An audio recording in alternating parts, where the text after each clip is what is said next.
Welcome to Conversations in Bioethics, a podcast series in which we discuss contemporary bioethics issues with Cleveland State faculty and other professionals. Hi, my name is Toni Nicoletti, and I'm from the Department of Philosophy and Comparative Religion at Cleveland State. And I'm here today with Dr. Sonya Charles. She's also with the Department of Philosophy and Comparative Religion. And today we want to talk about one of the issues from her new book titled Parents and Virtues. So congratulations on your new book, first of all. Thank you. And so today what we were going to talk about specifically is the issue of gamete donation and anonymity. So would you like to start us out and just talk a little generally about the issue itself? Sure. So obviously gamete donation, and I always put that in scare quotes because as we know, at least especially in the United States, most gametes are sold, not donated, but it's always referred to as gamete donation. So anyhow, this has been going on for a very long time. Actually, artificial insemination goes way back. Oh, yes, gametes are sperm and egg, obviously, that come together and then eventually will make a baby, hopefully. So this started becoming a real issue as assisted reproductive technology took off. And so especially moving into the 90s, you started to get more and more children born from gametes that were not the actual parents who were going to raise them. Like at least the sperm or the egg would come from somebody else, usually to avoid certain genetic diseases or if someone were infertile for some other kind of reason.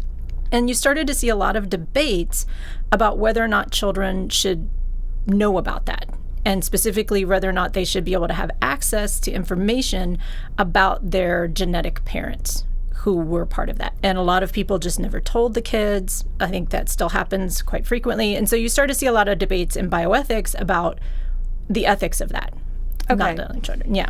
And so a lot of the debates are based in terms of, do children have a right to have this knowledge, and balancing that against parental autonomy and parents being allowed to make choices for their children. For example, traditionally, to some extent, we allow parents to make choices for their children in medicine based on religion. But there are some limits there, right? And so this would be another case of that. Do you want to say a little bit more about the traditional debate or what the terms that it's typically cast in or the arguments? Yeah, no, that's correct. Traditionally, it has, as you said, been sort of a debate between what are children's rights versus parental autonomy. We've tended to give a lot of leeway to parental autonomy, as you say, certain religious allowances, especially in decisions in the United States related to assisted reproductive technology. We've also given a lot of leeway to parents around questions of reproductive autonomy. So a lot of people started to ask what kind of rights do kids have? Should they have a right to this information? What would it mean? How would you argue that? And then the other tactics some people took, and I think sometimes it gets pulled into rights, sometimes not, were the question of harms. Like, does keeping this information quiet or hiding this information create a particular harm to the child? And if so, what is it? How would you talk about that? And a lot of that ended up being kind of hard to figure out sometimes because obviously a lot of people don't know. Like if your parents haven't told you, sometimes kids may never find out. There were a lot of cases where kids found out when they were older, like teenagers, early adults, especially related to medical issues. And a lot of them were very upset. And I think that also sort of helped kickstart this debate a little bit. Mm-hmm. So that was sort of the way it was going in the bioethics literature. Okay, and then we had talked a little bit about ourselves about, for example, one way to think about it was whether or not, let's say somebody wanted to argue that children do have a right to this information. Mm-hmm. And in fact, to have a right to this information before they would find out in some other kind of way, right? Right. Because it is hard, I don't know, this might be going off track a little bit, but more and more you hear about children finding, or that potentially children could find out information because a third party, let's say, has done one of these genetic tests, and then and maybe if they have done as an adult some kind of test, and then they match up. And so stories where somebody's contacted and said, I'm your sister or brother, or something to that effect. So it's getting harder and harder to hold that, I would think, permanently to keep that information away from them. But, questions about whether they have a right to be told that. And what are the harms there? Yeah, so there's a couple layers there. I mean, on the one hand, there is a sort of theoretical question of like, is there a right, and how would we justify that? And then there is, as you say, the practical questions, because you're right, like genetics is becoming more and more important. These self-tests are becoming more and more common. And in fact, part of this debate, I believe it was in the 90s, definitely by the early 2000s, there was an entire website set up where like kids who had found out they were donors, some of them knew from young, some people found out later, would get genetic tests and go on this website specifically to find half siblings. And it was a whole sibling registry where they were seeking out that information about each other. Right. So there is a question of how realistic it is that people will be able to keep this question quiet. Now, I will say, because I know we're going to get to in a minute, I actually take a fairly strong stand in favor of telling children and that they should know. But I will say, in fairness, there are some legitimate reasons why couples often want to keep this. I mean, sometimes it's just, you'll see arguments about, will the kids accept the parent who's not genetically related? And a lot of the literature seems to say as long as kids know early, that's not as big a worry, but you get why parents would worry about it.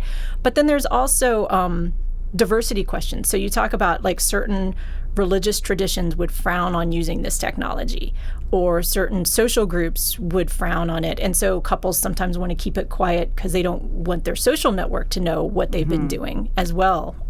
Right. So there are legitimate reasons why one would want to. I do want to acknowledge that. Right. And that could also be a question of not necessarily whether they have a right to know or not, but that also could lend itself to a question of when is the appropriate time for them to know that, right? So, for example, if you're within a particular religious or social tradition and you're interacting in that community, but the parents have kind of secretly gone outside of the precepts of it and use some kind of technology or used a donor egg or donor sperm, you might not want, also for practical reasons, your child to know, because children, of course, are interacting in that group as well. And then also for their own, to have somebody else maybe say something negative about that if it were discovered. No, it's true. Those could definitely be other unintentional harms of forcing that kind of information. And they may just lend themselves to maybe they should be told later, but you do take a strong stance that they should be told.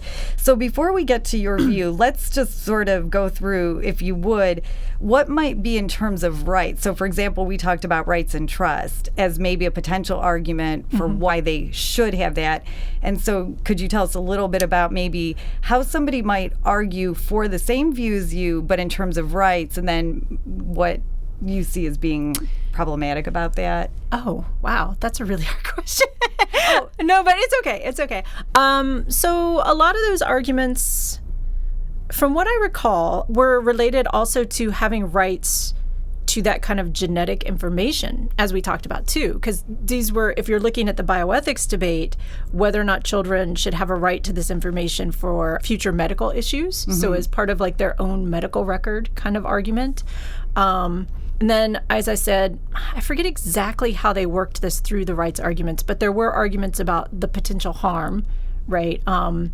Finding out later and what that would do to the relationships. And then there's just sort of been this kind of general argument that, related to personal identity, that people should have a right to know where they've come from. Like, I mean, and I do talk a little bit about this in my book. In certain cultures, it's often very important to your personal identity, your whole like social history. Right. Like, we, especially again in the United States, we often talk about, oh, my family came from X country and such time, and we're part of this religious tradition or part of that tradition. And so whether or not children, just as part of developing their own selves and personal identity, this is something they should have a right to know or not. Okay.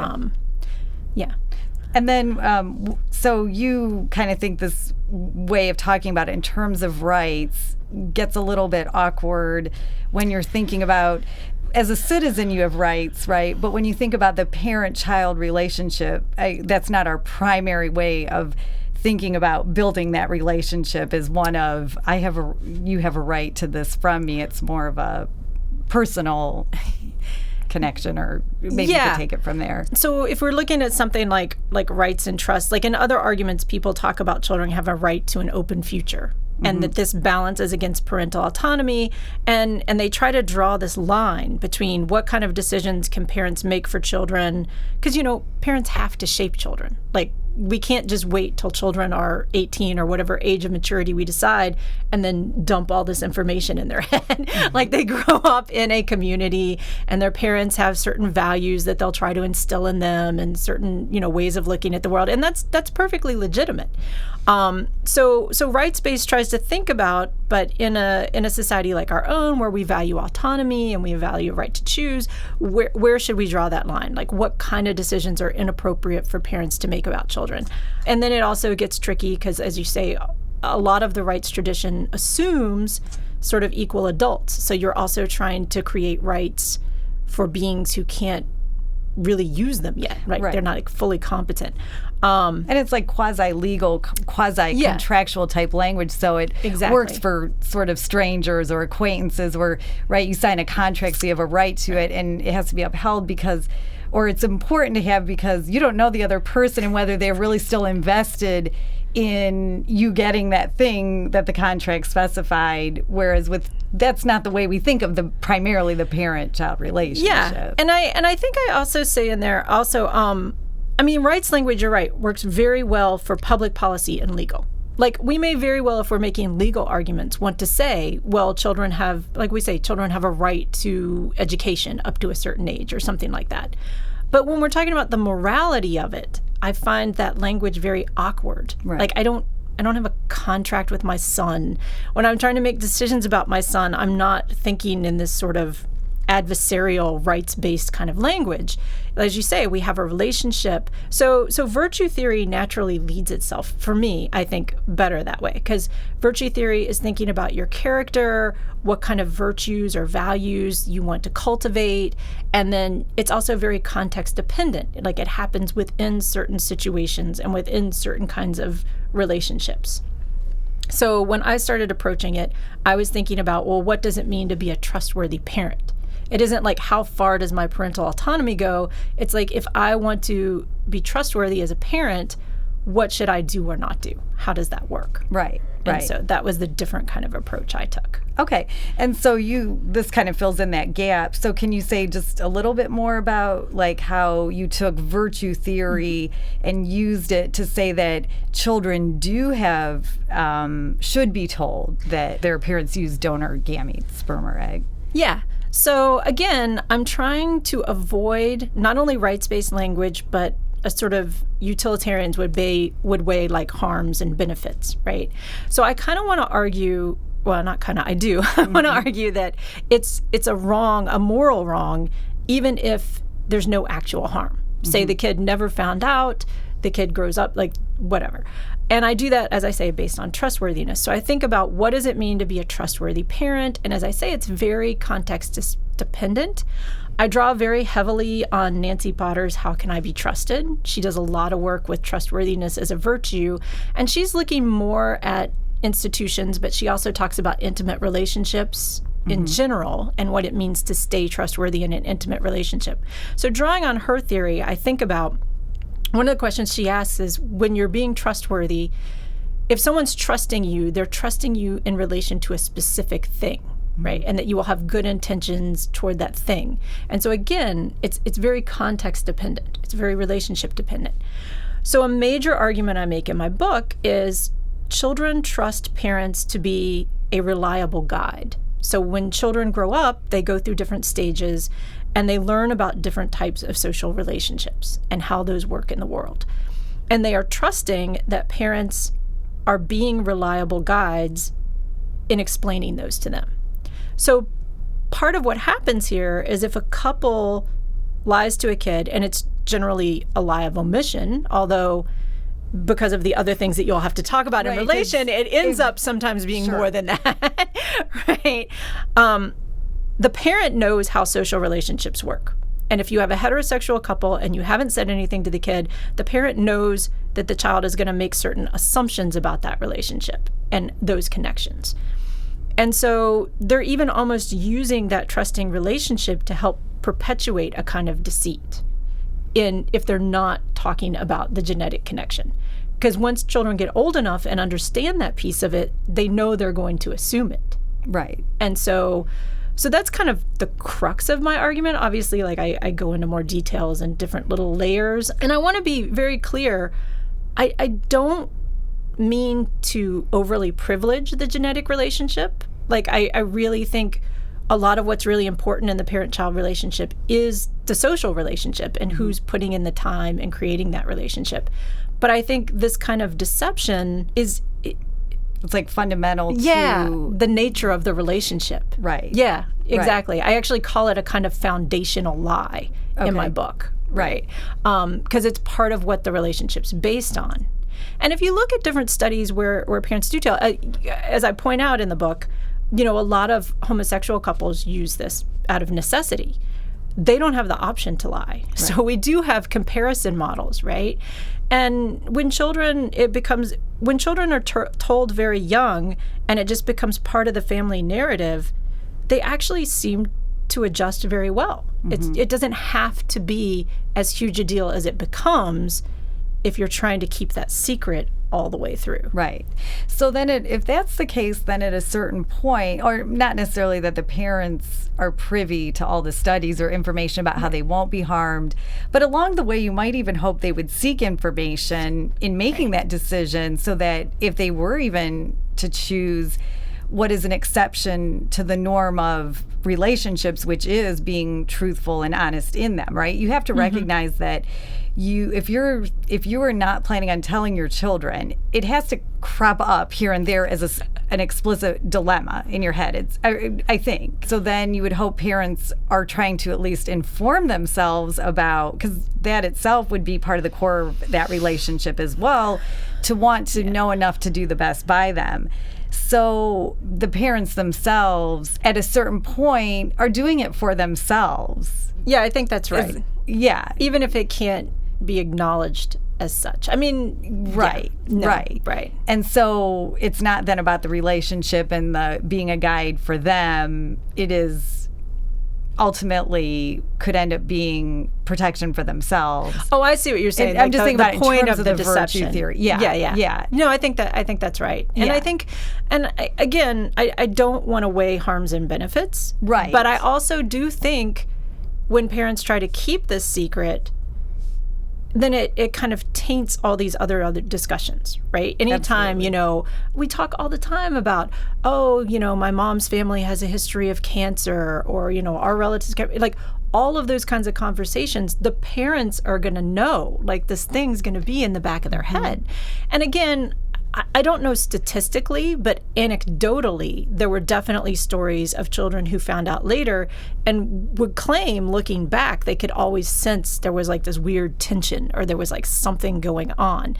And again, that's, as far as I know, mostly anecdotal. Like, I don't know if anybody has statistics on that because it was really hard to track.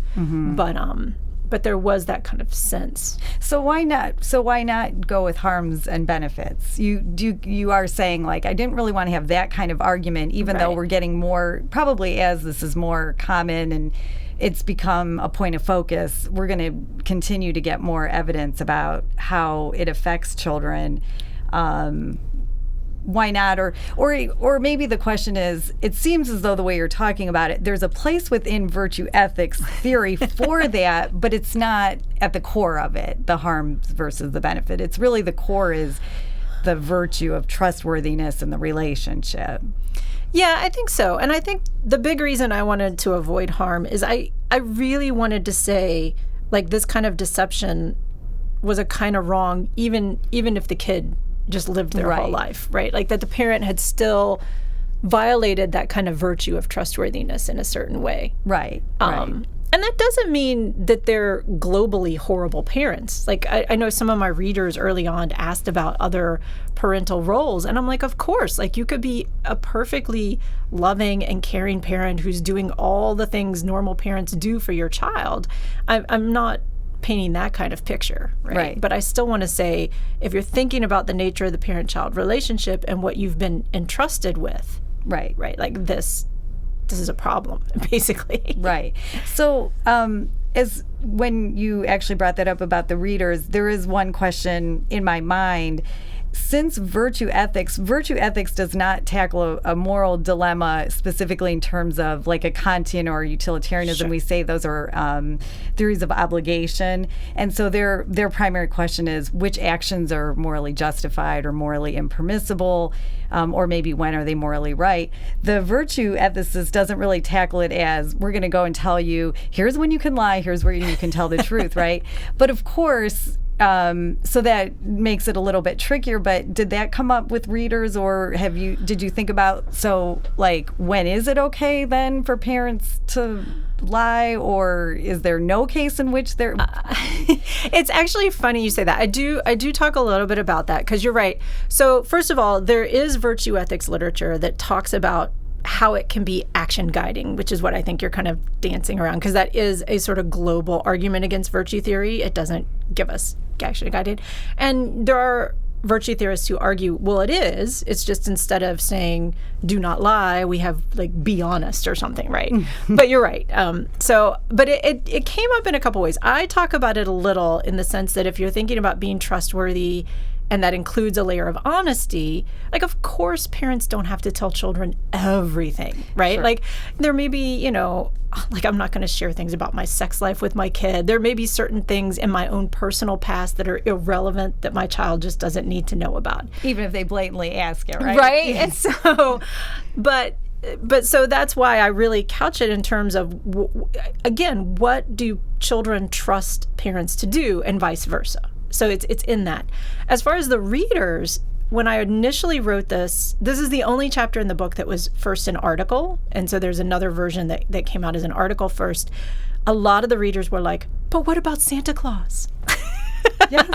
Do tell us. So for that article, I was like, I don't want to talk about that right now. But I did add like a short sort of coda at the end for the book to talk a little bit about that. And I mean, my general feeling is you really shouldn't be lying about Santa Claus either. Mm-hmm. But I don't think it has the same kind of repercussions. Because when kids find out about Santa Claus, although some children are really upset when they find out Santa Claus isn't real, but in general, once they find that out, they also understand, like, this is a cultural thing, and they realize the intentions behind why parents were doing it. Right. And ultimately, they don't end up in the same, it doesn't break the relationship in the same way it sometimes might with this kind of thing. Right. Right, because it is at the core of that.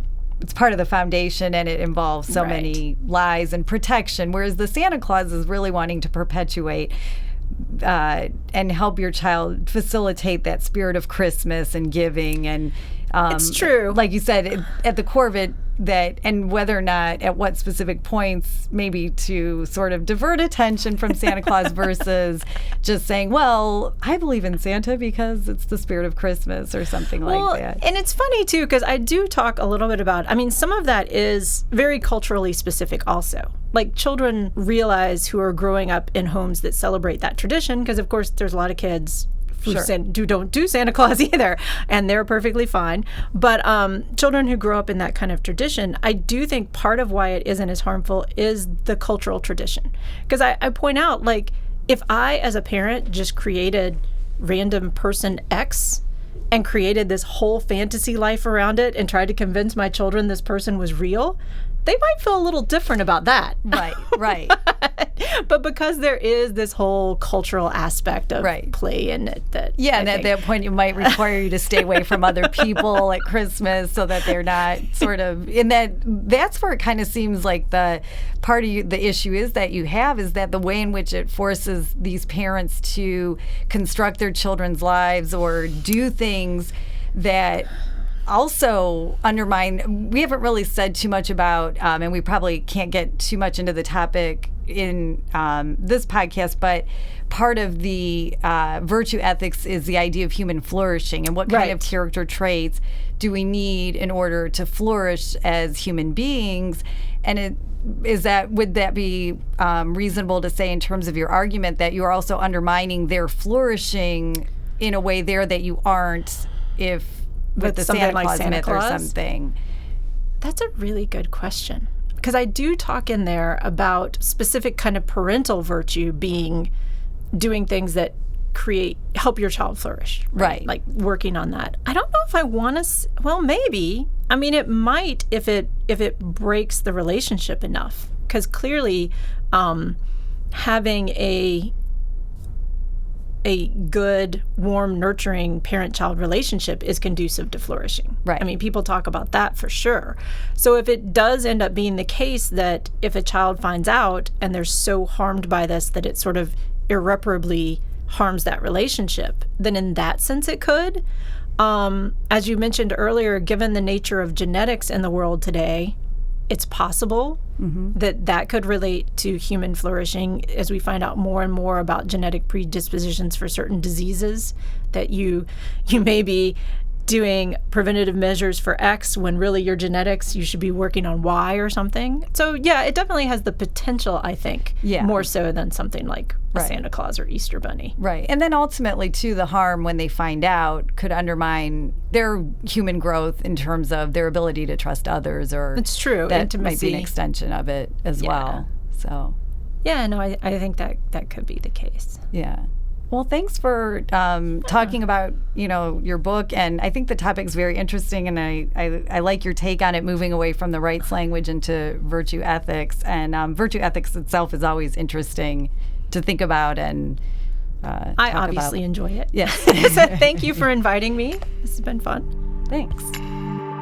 Thank you for listening to Conversations in Bioethics, a podcast brought to you by the Cleveland State Department of Philosophy and Comparative Religion. Produced by faculty member Toni Nicoletti in conjunction with the Center for Instructional Technology and Distance Learning. For more information about the Department of Philosophy and Comparative Religion course offerings, please visit our website at csuohio.edu or call 216-687-3900.